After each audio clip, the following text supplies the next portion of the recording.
الله الذي خلق السماوات والأرض وأنزل من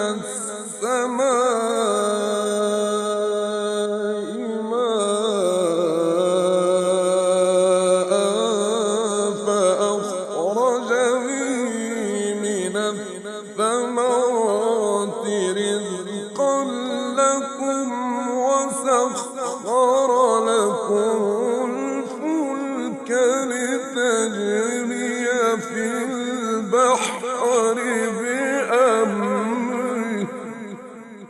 وسخر لكم الأنهار وسخر لكم الشمس والقمر